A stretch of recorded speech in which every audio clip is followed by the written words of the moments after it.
oleh Allah di hari ini. Mudah-mudahan kita bisa memanfaatkan seluruh nikmat sebaik-baiknya sehingga kita dipantaskan oleh Allah untuk masuk surganya, insya Allah. Bahwa setiap nikmat harus kita gunakan sebaik mungkin, itu iya, karena memang ini adalah amanah dari Allah Subhanahu wa taala yang pada saatnya nanti pasti dimintai pertanggungjawaban. Sore ini insya Allah kita membahas tentang kaitan antara tauhid atau iman dengan akhlak mulia.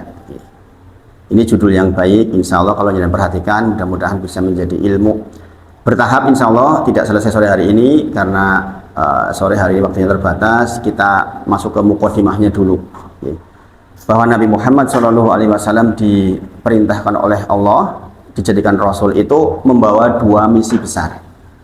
Membawa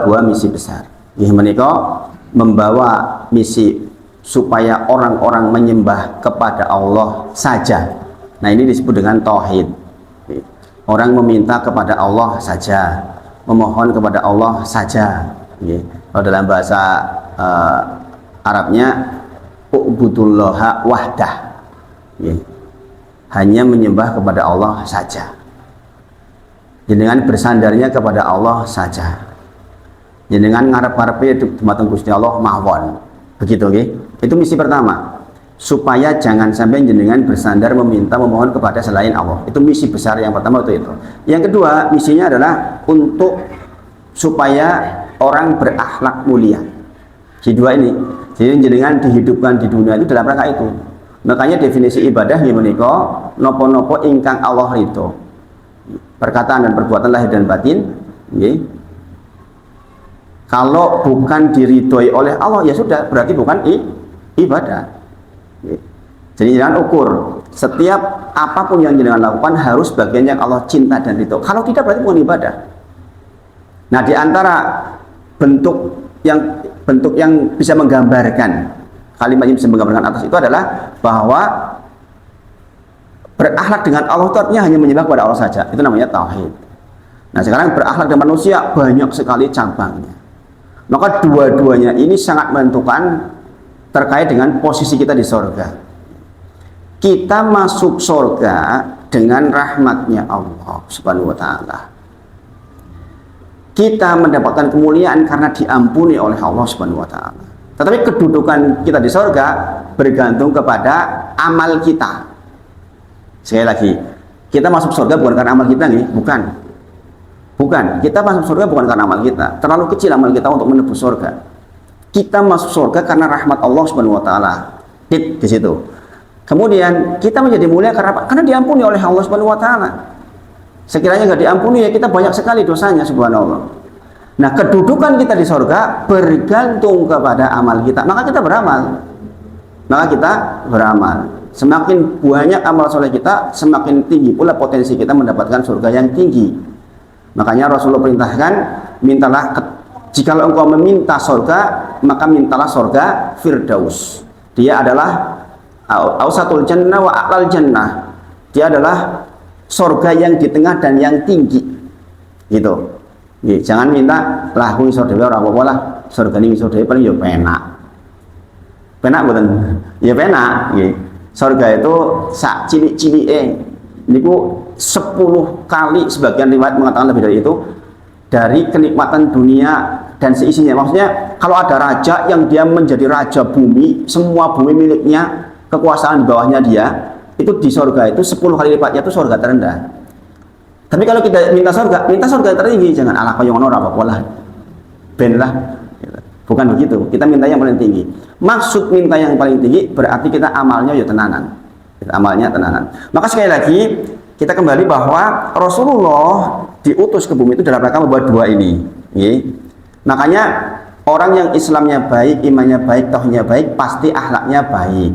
Nggak mungkin nggak, ini memang sepaket, Bapak Ibu semuanya. Jadi kalau ada orang mengatakan imannya baik, padahal akhlaknya nggak baik, nggak mungkin. Berarti keliru. Pasti tauhidnya atau imannya nggak bagus. Kemudian saya sedikit bacakan kisahnya Abu Sufyan. Ini Abu Sufyan ketika masih jadi musuhnya Nabi Muhammad SAW. Abu Sufyan itu orang yang menggantikan Abu Jahal ketika mati di perang Badar. Pemimpinnya Quraisy berpindah tangan kepada Abu Sufyan. Sekali lagi, Abu Sufyan ketika masih jadi musuhnya Nabi Muhammad SAW. Nanti akhirnya Abu Sufyan masuk Islam ya. Nanti akhirnya Abu Sufyan itu menjadi pendukungnya Nabi Muhammad SAW. Tapi sebelumnya Abu Sufyan itu musuh dan paling musuh, karena dia pemimpinnya kaum Quraisy. Suatu ketika dia diundang oleh Heraklius. Heraklius itu raja Romawi. Raja Romawi ini adalah raja yang sekaligus dia punya pengetahuan tentang agama. Jadi dia raja tapi punya pengetahuan tentang agama, sehingga dia tahu bahwa akan ada nabi yang terakhir beserta ciri-cirinya. Dia tahu karena di kitab Injil disebutkan tentang ciri-ciri nabi terakhir. Memperkirakan dari Bani Israel, bukan dari Mekah. Ternyata Nabi Muhammad SAW dari Mekah. Maka ketika ada kabar katanya ada nabi, dia buru-buru memanggil orang.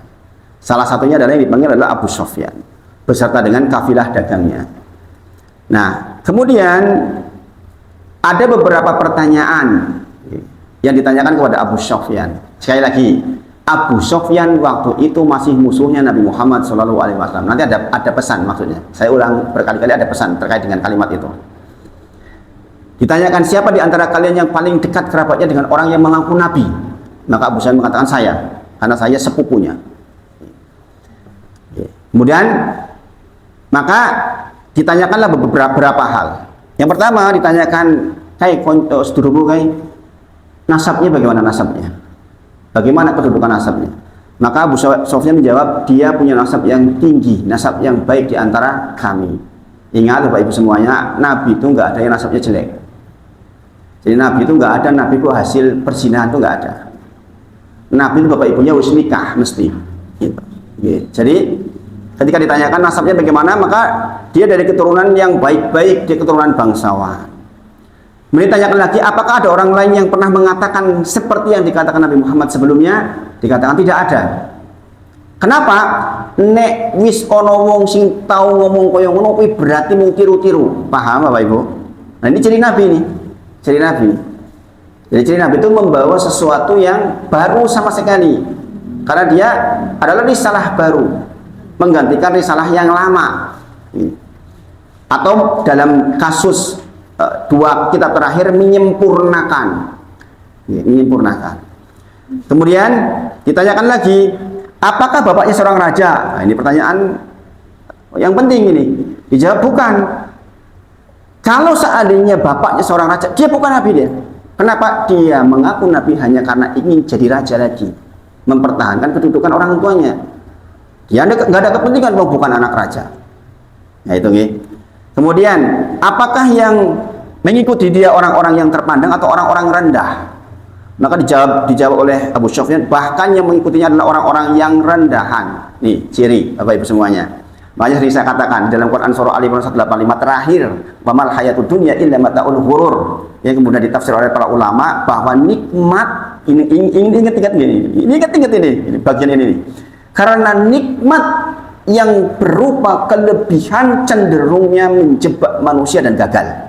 Makanya pengikut Nabi Muhammad itu selalu, atau para nabi pada umumnya, selalu orang-orang rendahan. Bilal bin Rabah, kaum miskin, Ammar bin Yasir. Bukan kalangan top-topnya, bukan. Mereka yang sudah diberi kenikmatan kedudukan, kekayaan itu ala, opo. Begitu. Saya dakwah sama zaman sekarang. Orang dakwah kadang-kadang ala, linggu ning kono arep ngopo kok cilik ngopo kae. Aku ki wis bupati. Aku ki lho profesor. Sehingga kebanyakan pengikut kebenaran di awal-awal memang orang-orang rendahan. Jadi jangan kecil hati kalau jenengan dianggap rendahan. Memang pengikut para nabi malahan wong koyo ngono kuwi awale. Nggih. Masya Allah. Ini selaras dengan ayat di bawah. Kedudukan tinggi, kekayaan tinggi itu memang menghambat kadang-kadang. Bahkan jenengan untuk bertauhid, untuk bersandar kepada Allah, kalau jenengan longgar nggak bisa, susah. Orang yang bisa, ya Allah, mari ya Allah. Orang sakit orang sehat. Orang sakit orang sehat. Sing nanti, ya Allah pengen mari ya Allah, pengen mari ya Allah. Orang sakit orang sehat. Orang sakit. Gini lagi. Ya Allah, nyuwun rezeki panjenengan ya Allah. Cukup kan orang cukup apa orang kurang? Orang cukup apa orang kurang? Orang kurang. Nek wong luwih ala tabunganku oke 100 miliar. Loro gampang yang rumah sakit. Ini lagi. Wong orang duwe loro, ya Allah, mudah-mudahan air putih bismillah mari ya kan gitu. Gini lagi. Iya, memang begitu. Memang begitu Bapak Ibu semuanya. Maka benar, wa mal hayatud dunya illa mataul ghurur. Jika jenengan diberi nikmat oleh Allah, ingat-ingat, itu berpotensi menjerumuskan jenengan kalau jenengan enggak punya ilmu. Apa menimus ora patio sugih, ora gelem ngaji lha pripun? Ora patio sugih, ora patio pinter, ora gelem linggu nang majelis, lah terus ke pripun? Nggih, lebih parah lagi, nggih. Wis ora apa pinter, ora patio sugih, kon ngaji ora gelem, terus yang diandalkan mau apa? Ingat yang mengikuti Rasulullah, Bilal bin Rabah, budak sahaya, subhanallah, subhanallah. Kemudian ditanyakan lagi, apakah bertambah pengikutnya atau berkurang? Bertambah atau berkurang pengikut Nabi Muhammad? Bertambah terus, nggak berkurang. Dan di zaman itu pun sudah begitu. Dari ashabul awwalin, orang-orang awal, kemudian bertambah begitu, terus. Makanya dai kalau yang lurus, insya Allah dakwahnya berkembang. Insya Allah dakwahnya berkembang. Makanya saya itu insya Allah Bapak Ibu jangan doakan mudah saya lurus ini. Berbekal ikhlas itu nanti Allah sendiri yang akan atur. Saya pasca Ramadan ini mungkin kalau dituruti sehari ba'da subuh, ba'da maghrib, ba'da isya full itu kalau dituruti. Ba'da Ramadan ini saya udah mereng-reng jadwalnya itu. Itu kalau dituruti pokoknya ba'da subuh, ba'da maghrib, ba'da isya full.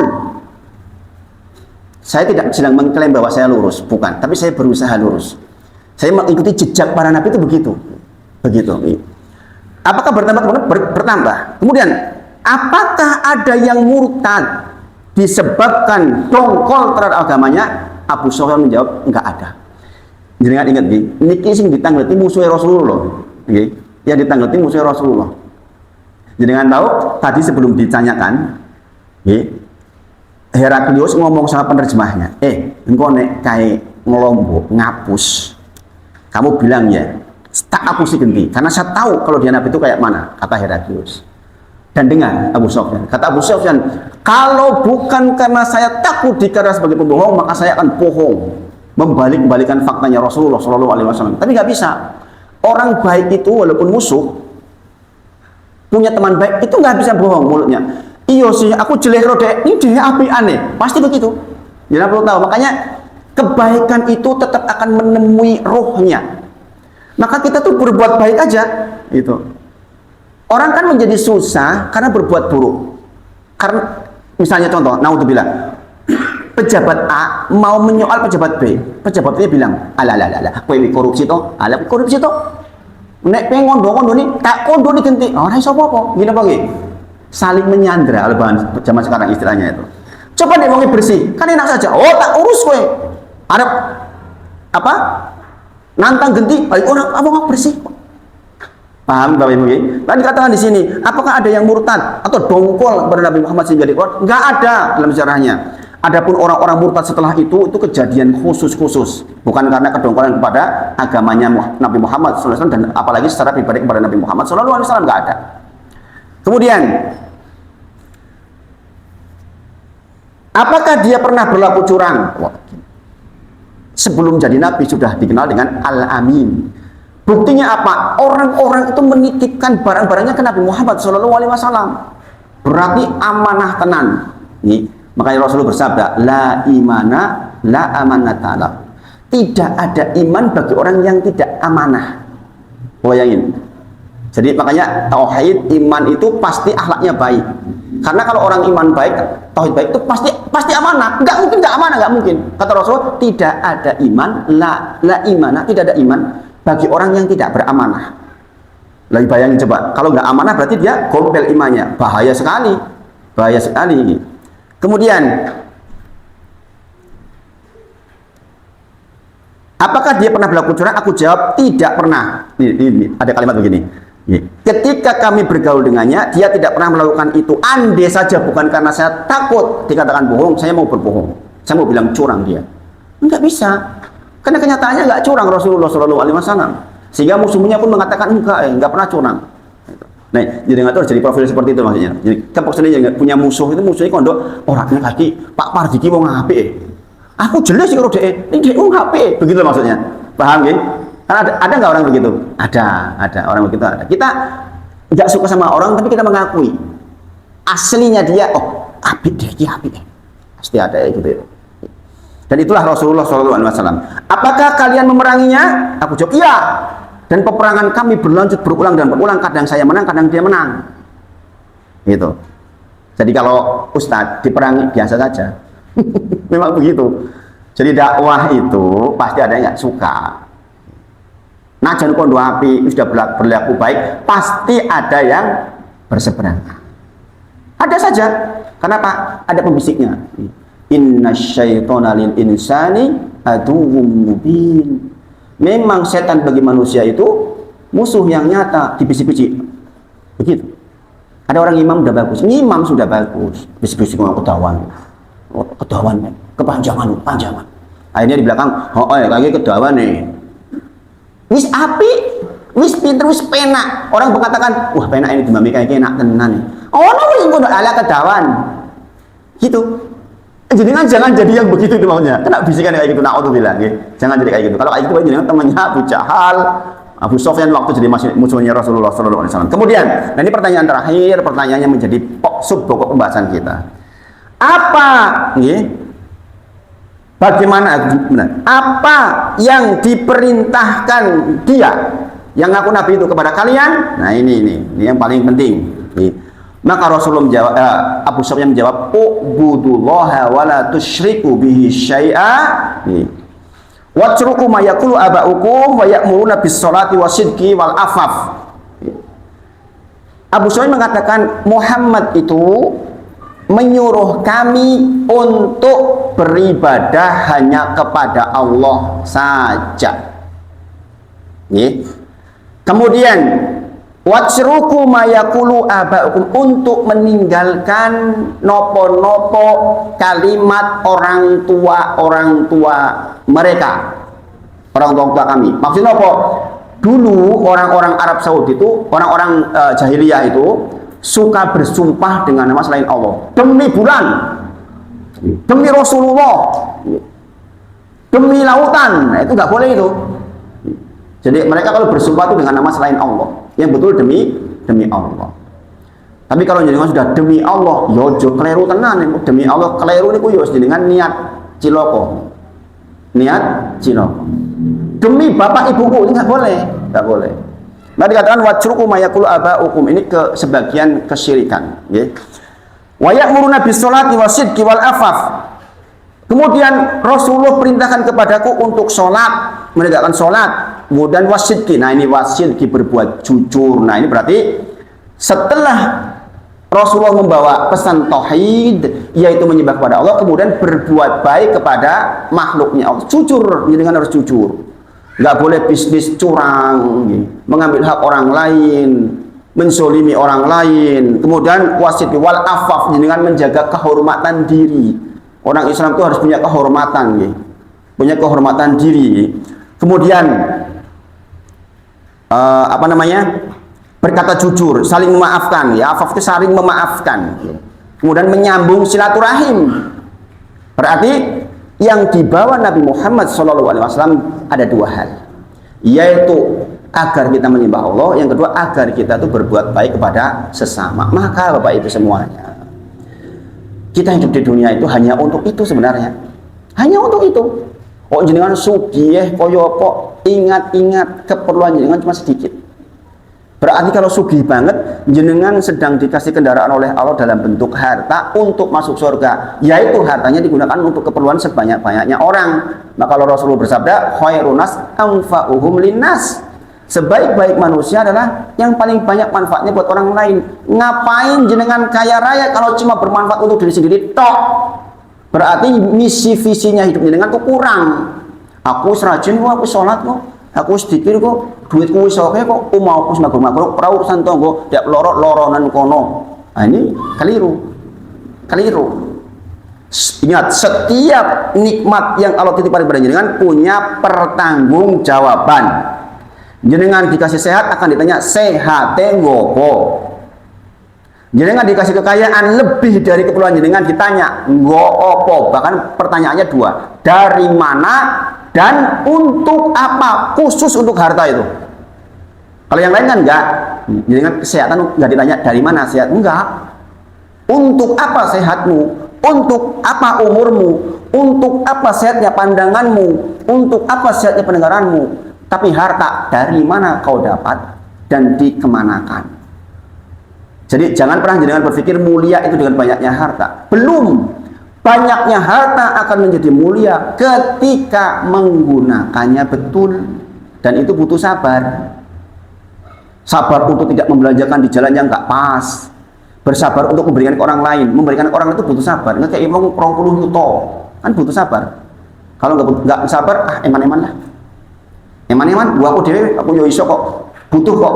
Padahal kebutuhannya pun rampung kabeh. Umah wis duwe, mobil wis duwe, anak wis sekolah, isi turah wae duitnya. Karo gua apa coba?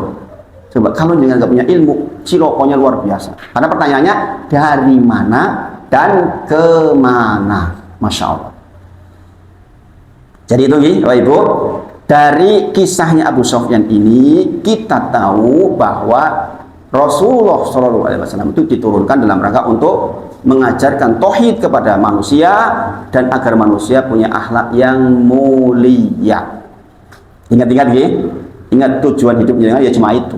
Ibadah itu yang meliputi kedua bagian ini. Orang sering menyebutnya ibadah mahdhah, ibadah yang besar, ibadah yang terkait dengan Allah, sholat dan sebagainya. Tapi ada ibadah yang ghairu mahdhah. Dua-duanya harus disinkronkan.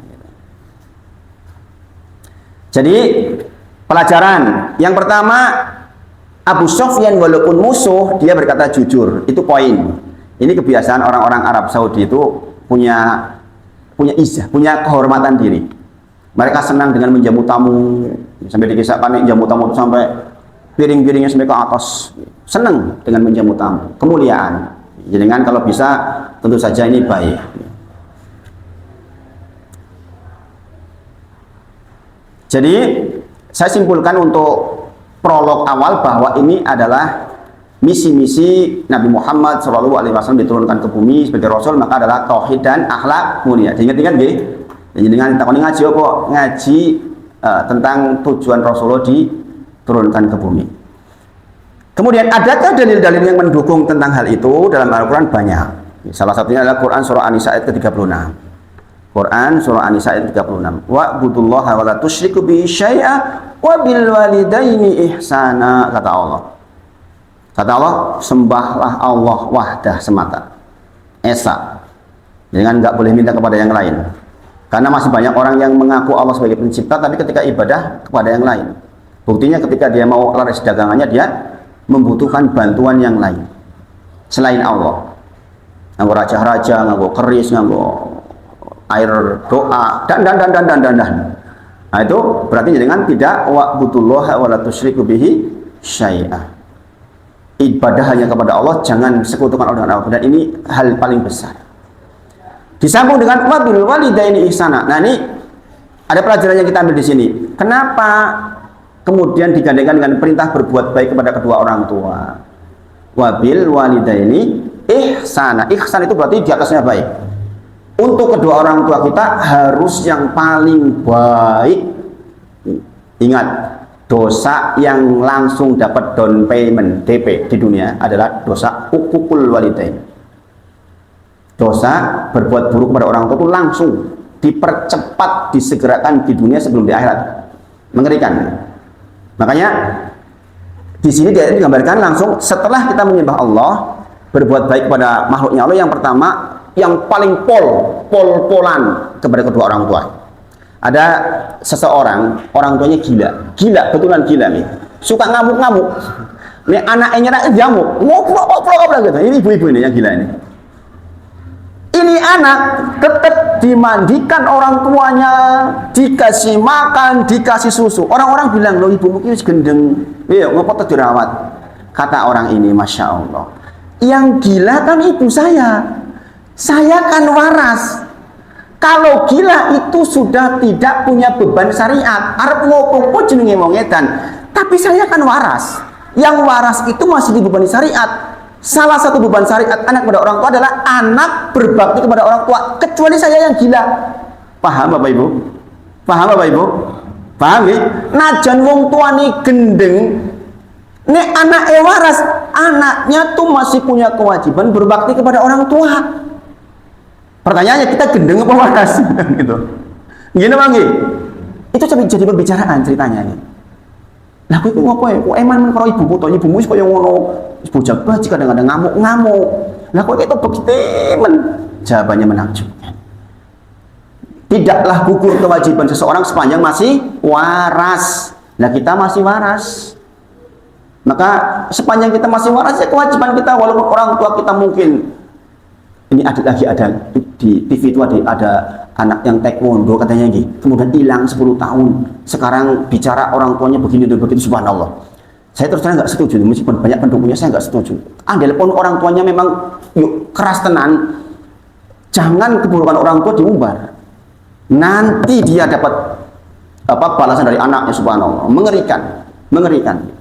Maka di antara dosa yang awal-awal dibalas oleh orang ukukul walidain, dosa akibat buruk kepada orang tua. Makanya mas-mas yang masih punya ibu, sukses itu identik dengan berbakti kepada ibu. Nek jenengan nggak berbakti sama ibu, ngimpi sukses mas, ngimpi demi Allah. Jenengan kok nggak berbakti sama ibu pengen sukses, ngimpi di siang bolong, mustahil itu, mustahil. Maka ibu-ibu yang jadi ibu-ibu harus eman sama anak, karena kesuksesan putra panjenengan bergantung sama jenengan, benar. Sampai dikatakan jika ada seorang anak ingin jadi polisi, ibunya mengatakan kok jadi guru, mangkat jadi guru itu harus. Anaknya ingin jadi polisi, berpotensi diterima jadi polisi, wis latihan, mangkat, ujiannya ketika ketompo, ibunya bilang kok jadi guru deh, harus berangkat jadi guru. Itu buktinya sampai seperti itu. Kalau dia nekat jadi polisi, nanti bakal sial itu. Karena tidak berbakti kepada orang tua. Mengerikan. Orang tua itu ridho Allah di ridho walid. Murkanya Allah di murka orang tua. Makanya dikatakan di An-Nisa 36, wa budullaha wa la tusriku bi syai' wa bil walidaini ihsana. Itu apa? Ke atas baik, ke kanan kiri baik, dan hak ke kanan kiri yang paling utama yang kedua orang tua kita dulu. Baru kemudian ayat mengatakan wabidil qurba wal yatama wal masakin dan seterusnya. Kemudian kerabat, orang yatim, orang miskin. Nah itu tadi yang saya bilang, nikmat itu dalam rangka itu maksudnya. Sebagian nolongin orang dengan tenaganya. Pak Tovan nolongin saya dengan tenaganya, masya Allah. Jemput saya, masya Allah, masya Allah. Di tengah-tengah ekonomi yang krisis juga sebenarnya. Ya alhamdulillah saya dikasih kesempatan sekarang 2 hari ini saya jemput Pak Tovan. Alhamdulillah, alhamdulillah. Masya Allah. Ada yang dengan ilmunya kayak saya nggak punya banyak harta dengan ilmu. Ada yang dengan hartanya. Makanya Islam itu nggak bisa dengan sombong, itu nggak bisa, Masing-masing dengan potensinya kerja tim sama-sama masuk surga. Islam tuh nggak mengajarkan aku masuk surga dewean, lek sepi dengan dewean. Kita tuh kerja tim, bareng-bareng, nggak ada yang lebih, nggak ada. Demi Allah, kita tuh kerja tim, bareng-bareng, ayo bareng-bareng masuk surga, seperti itu. Makanya ibu-ibu duduklah di majelis. Saya sering katakan ini, sebagian jenengan ini Jumat kan belum datang ya, datang ibu-ibu. Kajian Jumat pagi di sini datang. Demi Allah, beruntung jenengan kalau mau datang. Orang mudeng jenengan harus dapat keberkahan, saya mana mudeng. Saya videokan biar nanti jenengan lihat lagi di rumah. Kalau jangan langsung mudeng, saya ngomongnya cepat nih, cepat banget bahkan. Nanti jenengan lihat lagi di rumah. Ada beberapa jamaah di Gunung Semut tempatnya Pak Parti itu ada sekitar 3-4-5 orang yang kalau saya kirim video langsung diresum. Resumnya kirim ke saya, Ustadz, poinnya ini, saya udah selesai ini. Ayatnya sebagian udah saya hafal. Ada 5 orang di Gunung Semut, ibu-ibu semuanya. Diresum ke saya itu, lapor, Ustadz saya udah selesai, gitu. Makanya saya rutin kirim ke yang bersangkutan. Yang seperti itu saya kirim rutin. Kenapa? Berarti dia perhatian. Ini Masya Allah. Masya Allah. Dan di beberapa masjid lain juga begitu. Kemudian Luqman ayat 14. Ini berapa nih? Sudah hampir ya? 5 berapa? 5 sebentar lagi ya. Luqman ayat 14 ini kekhususan membahas tentang bagaimana perjuangan seorang ibu ketika mengandung. Bahwa saudara insana biwalidai dan seterusnya. Nanti di situ kisah tentang ibumu tuh loh, ya Allah, ketika mengandung dulu makin susah, 1 bulan, 2 bulan, 3 bulan, berapa kilo tuh di dalam perut itu? Coba Berapa kilo itu? Kalau lahir itu dengan ari-arinya itu berapa kilo tuh? Ya lebih dari 6 kilo tuh ya. Nek anak ewe 3 kilo, ari-ari ini katakan 3 kilo. Belum cairan-cairan yang lain, berapa itu? 7 kilo lah. Jenengan kon nggo watu gua dulu ning kene, pire rasane sebab. Sekarang jenengan, laki-laki diganduli waktu 6 kilo. Nganggo benting. Coba rasain, coba melaku 9 bulan kayak gitu. Makanya kata di sini, perhatikan tuh ibumu tuh, ya Allah, hari demi hari bertambah berat. Maka bersyukurlah kepadaku dan bersyukurlah kepada kedua orang tuamu. Perintah Allah ini. Bersyukur kepada Allah yang kasih ibu kepadamu, bersyukur kepada ibumu. Masya Allah yang sudah berjuang sedemikian dahsyat, luar biasa. Nah ini berarti tauhid ke samping. Maka nggak mungkin orang tauhidnya bagus itu cerah sama orang tuanya, mustahil. Itu namanya orang gemblung. Kalau orang Cilacap bilang gemblung itu orang Cilacap itu gemblung kasar banget ya. Maksudnya ada orang Islam sholat kok karo wong tuane gelut, la ilaha illallah, subhanallah. Berarti dia nggak nyambung, nggak sesuai dengan misi Nabi Muhammad SAW. Misinya menyembah Allah dan berbuat baik ke makhluk. Salah satu yang disebut dalam ayat-ayat awal ini, yang pertama paling berat kedua orang tua kita. Lah kok bisa-bisanya bertengkar dengan orang tua? Goro-goro warisan. La ilaha illallah. Ibu bapak oradil ya. Oradil. Oh subhanallah. Gelut sama bapak ibunya. Lebaran orang salaman. Lebaran kalau ibunya si cerah. Subhanallah. Oh sudah nggih. Alhamdulillah sudah masuk ini buka, mudah-mudahan bermanfaat. Kita tutup kafaratul majelis. Subhanakallahumma wa bihamdika asyhadu an la ilaha illa anta astaghfiruka wa atubu ilaik. Wa akhiru da'wana alhamdulillahirabbil alamin. Assalamualaikum warahmatullahi wabarakatuh.